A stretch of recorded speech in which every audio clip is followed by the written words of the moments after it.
அன்பானவர்களே, அன்பு வணக்கங்கள்.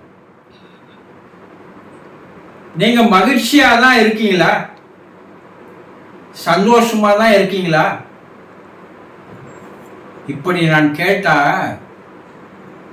உங்கள பல பேர் நான் மகிழ்ச்சியா தான் இருக்கிறேன் குருஜி, சந்தோஷமா ஆனந்தமா தான் இருக்கிறேன், இதுல உங்களுக்கு என்ன சந்தேகம் அப்படின்னு திருப்பி கேட்பீங்க. சரி, நீங்க மகிழ்ச்சியா தான் இருக்கீங்க. ஆனா அந்த மகிழ்ச்சி என்பது எவ்வளவு நேரம் உங்களோடு இருக்கிறது? ஒரு மணி நேரம் இருக்குமா? இல்ல ஒரு அரை நாள் இருக்குமா? இல்ல நாள் முழுவதும் நீங்க மகிழ்ச்சியா இருக்கீங்களா? கொஞ்சம் மனசாட்சி பிரகாரம் உண்மையை பேசுங்க பார்க்கலாம். அதெல்லாம் கிடையாது குருஜி, சில நேரம் மகிழ்ச்சியா இருக்கிறேன், பல நேரம் அந்த மகிழ்ச்சி என்கிட்ட இல்லாத போய் விடுகிறது சொல்லுவீங்களா இல்லையா? இதுதான் உண்மை. உங்களுடைய மகிழ்ச்சி என்பது சில நிமிடங்கள் தோன்றி மறைந்து விடுவது. ஒரு மணி நேரம் உங்களால மகிழ்ச்சியா இருக்க முடியுமானா முடியவே முடியாது. ஏன் அப்படின்னீங்கன்னா, இது நீர்க்குமிழி போல ஒரு மகிழ்ச்சியா சந்தோஷமா ஆனந்தமா இன்பமா இருக்கிற மாதிரி தோணும். ஆனா அடுத்த நிமிடம் அது எங்கே போனதுன்னு தெரியாது. நல்ல பசி, போய் அருமையான சாப்பாடு ஒன்று சாப்பிட்றீங்க. சாப்பிடும் போது எப்படி இருக்கும் உங்க மனநிலை? ரொம்ப சந்தோஷமா ஆனந்தமா இன்பமா இருக்கும். ஆனா சாப்பிட்டு முடிச்ச பிற்பாடு அந்த மகிழ்ச்சியானது மறைந்து போய் விடுகிறது. உங்களுடைய வாழ்க்கையில நீங்க எதை மகிழ்ச்சி என்று சொல்கிறீர்களோ, எந்த செயலின் மூலமாக அந்த மகிழ்ச்சி கிடைக்கிறதோ, இவையெல்லாம் உங்களுடைய ஐம்புலன்கள் உங்களுக்கு மகிழ்ச்சியாக காட்டுகின்ற ஒரு மாயாஜால வித்தையை செய்கிறது. மனம் செய்து ஒரு சிறு புழுவை போட்டு மீனை பிடிக்கிற கதையா? உங்களுக்கு ஒரு சிறு இன்பத்தை மகிழ்ச்சியை காட்டிவிட்டு மற்ற நேரம் என்ன பண்ணுது? உங்களை துக்கத்தில் ஆழ்த்தி விடுகிறது. உன்னை பார்த்தா உங்களுக்கு சந்தோஷமா இருக்கு, ஆனா பார்த்த பிற்பாடு அந்த சந்தோஷம் மகிழ்ச்சி போய் விடுகிறது. ஒன்று சாப்பிட்டா மகிழ்ச்சியா சந்தோஷமா இருக்கு, சாப்பிட்ட பிற்பாடு போய் விடுகிறது. இந்த ஐம்புலன்கள் கண்ணால் காணுகின்ற காட்சி, நீங்க வாயால் உண்ணுகின்ற உணவு, பேசுகின்ற பேச்சு, காதால் கேட்கின்ற சில நல்ல அறிவுரைகள் உபதேசங்கள், சுவாசத்தால் நல்ல ஒரு மனத்தை சுவாசிக்கும் போது ஏற்படுகின்ற ஒரு இன்பம், இந்த உடல் மூலமாக அனுபவிக்கின்ற ஒரு இன்பம். அந்த இன்பம் எவ்வளவு நேரம் இருக்கு பாருங்க. இந்த உடல் இன்பத்தை தேடி அலைகிறது, ஆனா அது அலையிறது 1 மணி நேரம் 2 மணி நேரம். அதனால கிடைக்கக்கூடிய அந்த சந்தோஷம் மகிழ்ச்சி என்பது ஒரு 5 நிமிடம். அதுக்கப்பால அது முடிந்து விடுகிறது. அதுக்கப்பால அந்த மகிழ்ச்சி தொடர்ந்து வராது. ஏன் இதெல்லாம் நடக்குது குருஜி? என்னால சந்தோஷமாவே இருக்க முடியலையே. நானும் முயற்சி பண்றேன், சந்தோஷமா இருக்கணும்னு முயற்சி பண்றேன், மகிழ்ச்சியா வாழணும்னு நினைக்கிறேன், ஆனா முடியலையே. இது உண்மைதானே? உங்கள் மனம் உங்களை மகிழ்ச்சியாய் வாழ விடாது. இது ரொம்ப நீங்க டீப்பா போய் பார்க்க வேண்டிய விஷயங்கள். ஆனா ஒரு உண்மை தெரியுமா உங்களுக்கு? உங்களுடைய உண்மையான சுயஸ்வரூபம் என்ன தெரியுங்களா? ஆனந்தமும் அமைதியும் தான். நீங்க ஆனந்தமா இருப்பதற்காக தான் இறைவன் உங்களை படைச்சான். அமைதியா இருப்பதற்காக தான் இறைவன் உங்களை படைச்சான். ஆனா உங்களுடைய சுயத்தை வெளிக்காட்ட விடாமல், உங்களுக்கு அதை தெரிய செய்ய விடாமல் மறைக்கின்ற ஒன்று எதுன்னா மனம்தான். இந்த மனம் என்ன பண்ணுது? உங்களுடைய உண்மையான சொரூபத்தை உங்களுக்கு காட்டிவிடக்கூடாது என்பதுல அது ஒரு குறியாகவே இருக்குது.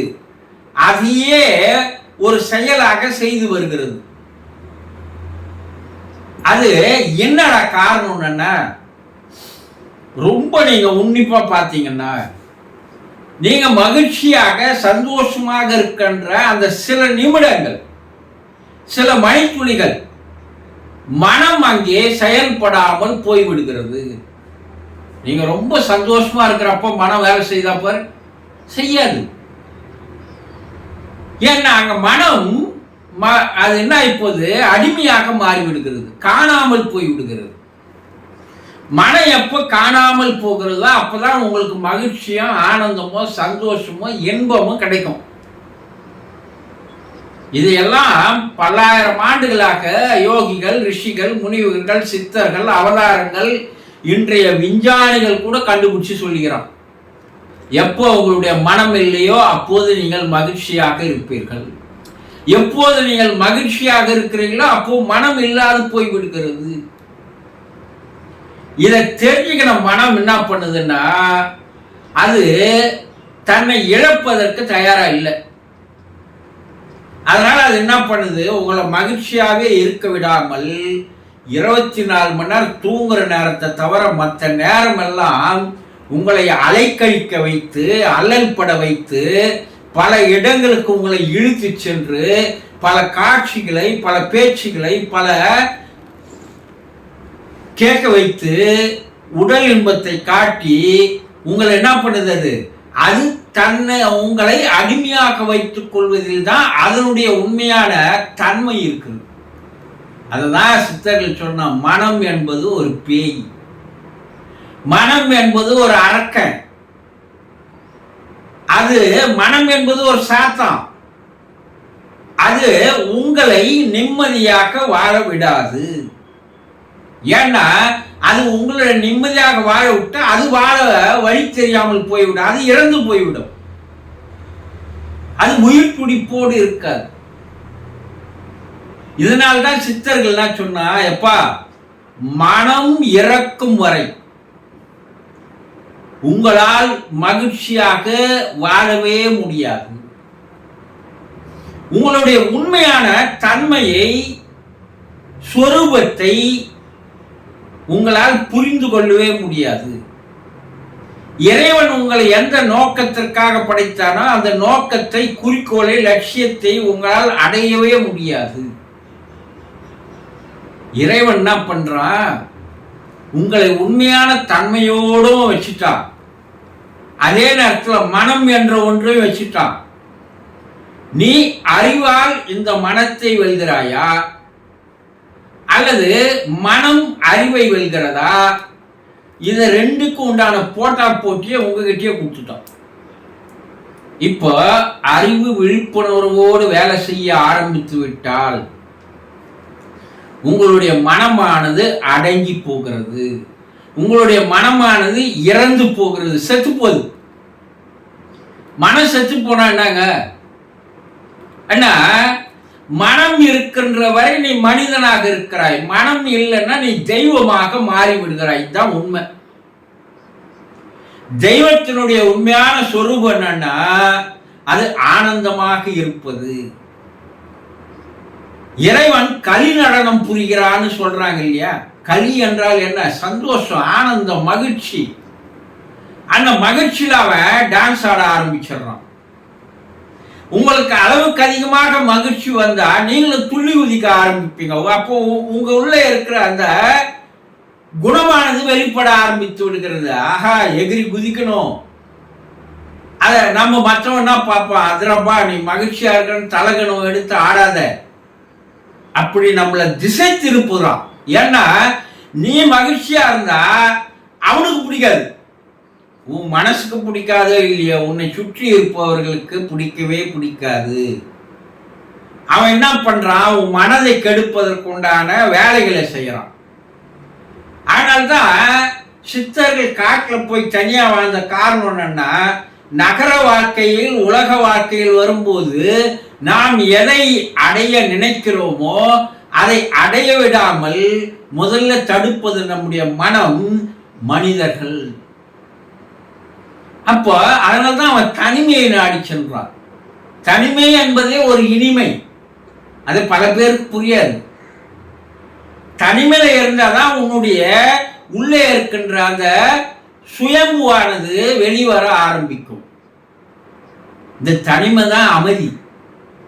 மனம் எப்போது அமைதியாக மாறுகிறதோ, மனம் எப்போது இறந்து போகிறதோ, செத்து போதோ, அப்போ நீங்க எந்த நேரமும் மகிழ்ச்சியாகவே இருப்பீர்கள். நீங்க சிரிப்பு புத்தான்னு ஒண்ணு கேள்விப்பட்டிருப்பீங்க. அதையெல்லாம் வாயாந்து கூட வச்சுக்கலாம், இந்த சீனாவில இருந்து வந்தது அது. ஆனா அது எப்படி அந்த உருவம் உருவாயிற்றுன்னா, அந்த நாட்டில் ஒரு சித்தர் வாழ்ந்து வந்தார். அந்த சித்தர் 24 மணி நேரமும் தூங்குற நேரம் தவிர மற்ற நேரம்லாம் சிரிச்சு கொண்டே இருப்பார். ஏன் சிரிச்சு இருக்கிறார்னா, அவர் மகிழ்ச்சியாவே இருக்கிறார், சந்தோஷமா இருக்கிறார், ஆனந்தமா இருக்கிறார். ஏன்னா அப்படி இருக்கும்போது அவருடைய மனம் அங்க வேலை செய்யல. நீங்க ஒரு 3 மாசத்து குழந்தைய தொட்டில இருக்கு படுக்க வச்சுக்கிறாங்க, அந்த குழந்தைய நீங்க போய் பாருங்க. அந்த குழந்தை எந்நேரம் ஒரு சிரித்த முகத்தோடவே இருக்கும். அது தூங்கிட்டு தான் இருக்கும், ஆனா தூக்கத்துல கூட அது சிரிக்கும். நீங்க கவனிச்சிருந்தீங்கன்னா தெரியும், என்னடா இது தூங்குதா சிரிக்குதா, ஆனா தூக்கத்திலையும் அது சிரிக்கும். ஏன்னா அதனுடைய உண்மையான சுயஸ்வரூபம் தெய்வம். அதனால்தான் குழந்தையும் தெய்வமும் குணத்தால் ஒன்றுன்னா. அப்ப அந்த குழந்தைத்தனமாக, அததான் இயேசுபிரான் சொன்னார், நீ குழந்தையாக மாறாதவரை என்னுடைய இருப்பிடத்திற்கு என் அருகில் நெருங்கி வரவே முடியாதுன்னார். இது பல பேருக்கு புரியுறது இல்லை. நான் எப்படிங்க மறுபடியும் குழந்தையா மாறுவேன்? முட்டாளுங்களே, உருவத்திலேயோ உடல் அளவையோ சொல்லல அவரு, மன அளவில் மாற்று. மனதை குழந்தைத்தனமாக மாற்றினால் உனக்கு மகிழ்ச்சியானது தானாக கொந்தளித்து வெளியே வர ஆரம்பிக்கும். அப்ப அந்த குழந்தை முகத்தை பாருங்க, ஒரு பயங்கரமான ஒரு காந்த சக்தியானது அங்க இருக்கும்.